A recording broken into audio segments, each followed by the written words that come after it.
aqui no meu canal Lara Diversão. Eu também tenho um canal Lara para Meninas, que eu fiz outro. Aí a mesma coisa que eu fiz lá, eu vou fazer aqui, tá bom? E aqui está a minha massinha Play-Doh, porque minha mãe falou que estava escrito Play-Doh lá na marca. Aí, quando eu comprei, eu tô segurando a câmera, né?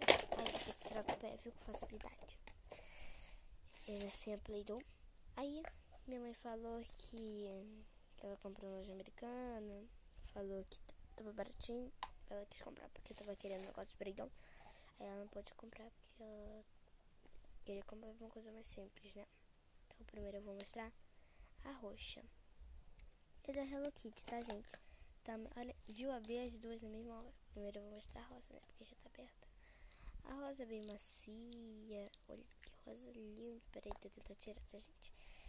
E, gente, o potinho também é muito bonitinho. E também, gente, não pode dar pra criança de 3 pra cima, tá bom? Só pode dar de 3 pra cima. Não pode dar de 2 pra baixo. Olha que rosa linda.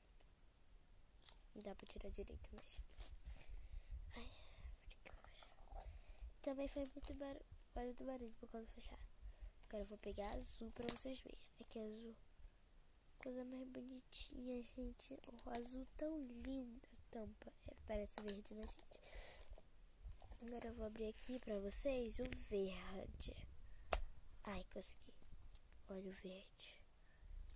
Eu queria amarelo, mas tudo bem o verde, né?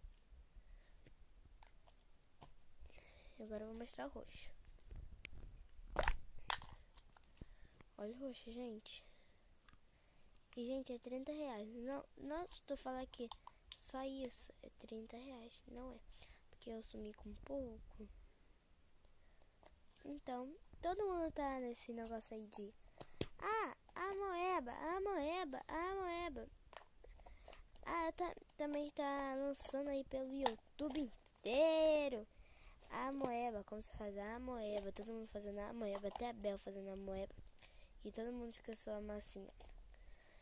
E também a moeba é grudenta, a massinha não é. É muito difícil também fechar isso aqui, tá, gente? Já que eu tô com a câmera, com a câmera, né?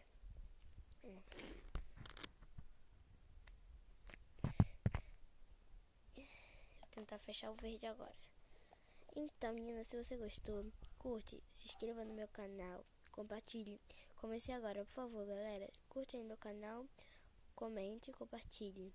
Um beijinho, tchau, tchau.